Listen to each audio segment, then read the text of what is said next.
हम इस देश के वासी हैं जहां रोज ही दंगा रहता है, जहां रोज रोज अखबारों में स्कैमों का पंगा रहता है, जहां आम आदमी सड़कों पे आधा सा नंगा रहता है।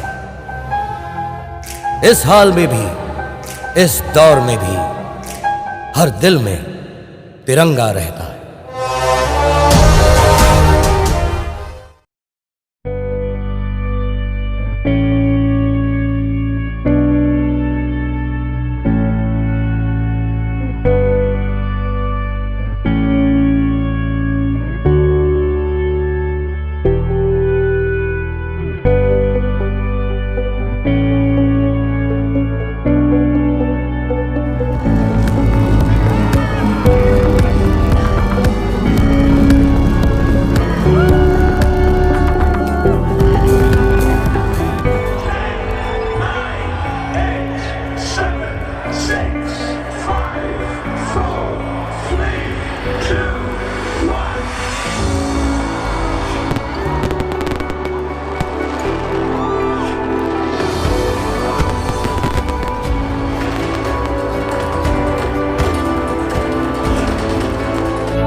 The breaking news is about the confirmed coronavirus in Kerala. One person found having coronavirus. First confirmed case coming out. One coronavirus positive case is being reported from Kerala. The first case of coronavirus in India which has been tested positive is what we are being. बड़ी खबर आ रही है और बड़ी खबर ये है कि केरल में कोरोना वायरस का पहला पॉजिटिव केस सामने आया है।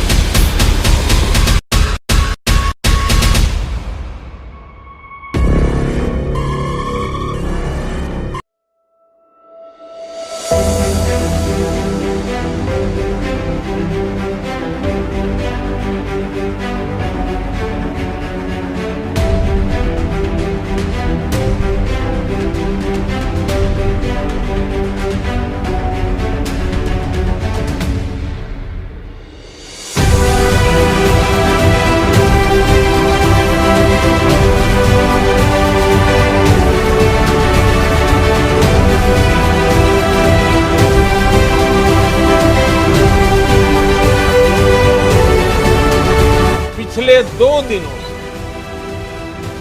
देश के अनेक भागों में लॉकडाउन कर दिया गया है। राज्य सरकार के इन प्रयासों को बहुत गंभीरता से लेना चाहिए। हेल्थ सेक्टर के एक्सपर्ट्स और अन्य देशों के अनुभवों को ध्यान में रखते हुए देश आज एक महत्वपूर्ण निर्णय करने जा रहा है। आज रात 12 बजे से पूरे देश में, ध्यान से सुनिए, पूरे देश में आज रात 12 बजे से संपूर्ण देश में संपूर्ण लॉकडाउन होने जा रहा है। हिंदुस्तान को बचाने के लिए, हिंदुस्तान के हर नागरिक को बचाने के लिए, आपको बचाने के लिए, आपके परिवार को बचाने के लिए आज रात 12 बजे से घरों से बाहर निकलने पर पूरी तरह पाबंदी लगाई जा रही है। देश के हर राज्य को, हर केंद्र शासित प्रदेश को, हर जिले, हर गांव, हर कस्बे, हर गली मोहल्ले को अब लॉकडाउन किया जा रहा है।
General Bipin Rawat, the Chief of Defence Staff, had announced yesterday that the armed forces will be expressing their gratitude to the Corona warriors through various military gestures on Sunday, that is 3rd of May 2020. During the current crisis, it is the doctors, nurses, policemen, media personnel, sanitation workers, delivery personnel, bank employees, government employees, and the store owners who have put their lives on the line to ensure that we as a nation are protected and cared for adequately. These are the invisible hands which have held the country together in these challenging times. Armed forces wish to thank these Corona warriors. रविवार को यानी जनता curfew के दिन शाम को ठीक 5 बजे हम अपने घर के दरवाजे पर खड़े होकर या बालकनी में या खिड़कियों के सामने खड़े होकर 5 मिनट तक रविवार को शाम को 5 बजे 5 मिनट तक ऐसे लोगों का आभार व्यक्त करें। और आभार कैसे व्यक्त करेंगे? ताली बजा करके, थाली बजा करके, घंटी बजा करके हम उनके प्रति अपनी कृतज्ञता व्यक्त करें।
होंगे कामयाब। हम होंगे कामयाब। हम होंगे कामयाब। हम होंगे कामयाब। हम होंगे कामयाब। All the very best, India.